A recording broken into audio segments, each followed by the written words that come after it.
మీరు గత వారం నుంచి కనుక చూస్తే ఎంప్లాయీస్ ఏ విధంగా మేము 80% అనుకున్నాం, కానీ నిన్న ఇవాళ చూస్తే 90% వ్యతిరేకంగా ఓటు వేసి భయం లేకుండా మేము పలానా పార్టీకి ఓటు వేసాం అని ధైర్యంగా చెప్తా ఉన్నారు.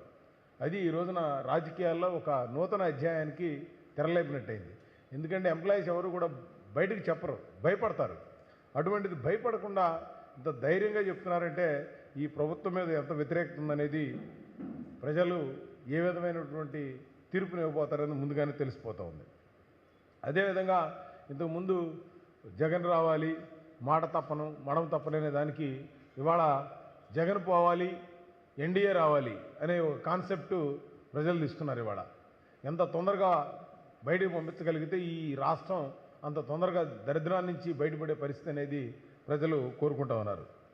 ముఖ్యంగా కేంద్రంలో 10 సంవత్సరాలు మోడీ గారు చేసినటువంటి డెవలప్మెంట్ అవ్వచ్చు, అంతకుముందు ఎన్డీఏ కూటమి 14 నుంచి 19 వరకు ఏదైతే అభివృద్ధి జరిగిందో ఈ 5 సంవత్సరాల్లో ఏ విధంగా నష్టపోయామనేది ప్రజలు బేరేజ్ వేసుకొని ఎన్డీఏ కూటమి రాష్ట్రంలో కానీ కేంద్రంలో కానీ రావాలని, డబుల్ ఇంజిన్ సర్కార్ రావాలని, అది కాకుండా మరి నిన్న క్లియర్గా మోడీ గారు చెప్పడం జరిగింది, ఈ రాష్ట్రంలో ఉన్నటువంటి వైసీపీ ప్రభుత్వానికి కౌంట్ డౌన్ స్టార్ట్ అయిందని. దరిదాపుగా కౌంట్ డౌన్ స్టార్ట్ అయిన తర్వాత మామూలుగా 1, 2, 3, 4 లెక్కే పరిస్థితి ఉంది. కానీ 1, 2, 3 తర్వాత డైరెక్ట్ 9, 10కి వెళ్ళిపోయే పరిస్థితి వచ్చింది. కౌంట్ డౌన్ అంత ఫాస్ట్గా వెళ్తుంది ఇవాళ వైసీపీ. అందుకనే ఆయన ఏ విధంగా బయటికి పుకార్లు వస్తాయండి అంటే కొంతమంది అధికారులందరూ కూడా ఫైల్స్ తీసేసి దాచేస్తున్నారు, కొన్ని తగలబెడుతున్నారు అనేది వస్తూ ఉంది. అధికారులందరూ నేను ఈ సందర్భంగా మనవి చేస్తూ ఉన్నాను, మీరు ఐఏఎస్లు ఐపీఎస్లు కానీ ఎవరైనా సరే ఆ విధమైనటువంటి కార్యక్రమాలు చేపడితే రేపు పొద్దున మీరందరూ కూడా ఇబ్బంది పడవలసి వస్తుంది. ఎందుకంటే ఇవాళ ముఖ్యమంత్రి జగన్మోహన్ రెడ్డి ఉంటారు, రేపు ఆయన ఉండకపోవచ్చు, కానీ తప్పు చేస్తే మాత్రం ఆ సీట్లో ఉండేది మీరే బాధ్యత వహించాల్సి వచ్చే పరిస్థితి ఉంది. అందుకని అటువంటి కార్యక్రమాలు ఎవరైనా మరి వాళ్ళ వెనకాల వాళ్ళు ఉన్నారు లేని ధైర్యంతో చేస్తే మాత్రం మీరు ఇబ్బంది పడాల్సి వస్తుందని చెప్పి మీ అందరికీ కూడా మనవి చేస్తా ఉన్నాను. అన్నిటికంటే ఈ రోజున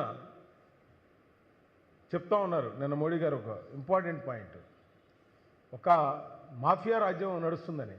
మనం ఎప్పుడో 1985 నుంచి దరిదాపు 2005 వరకు భారతదేశంలో మాఫియా అంటే దావుద్ ఇబ్రహీం ఉండేవాడు. అంటే అక్కడంతా ఆయుధాలు అంతా రకరకాలైనటువంటిది మనం వింటూ ఉండేవాళ్ళం.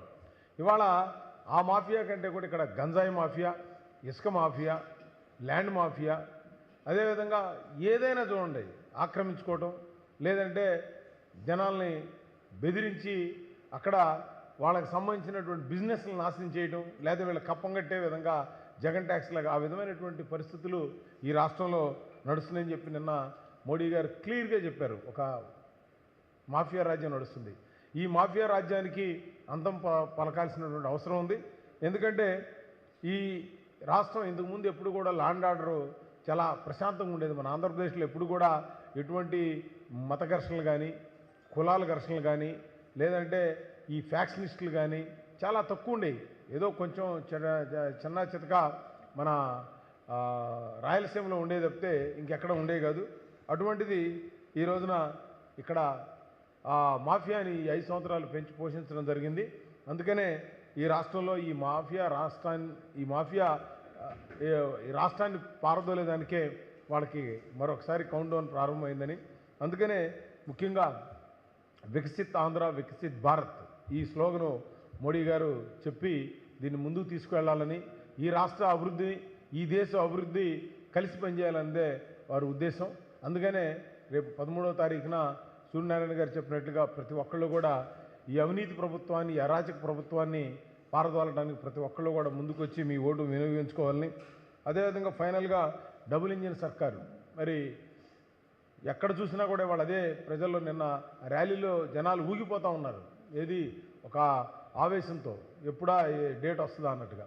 సో ఈ డబుల్ ఇంజిన్ సర్కారు రావు కాలంలో ఈ రాష్ట్ర అభివృద్ధికి దోహదపడుతుందని చెప్పి నేను కోరుకుంటూ, ముఖ్యంగా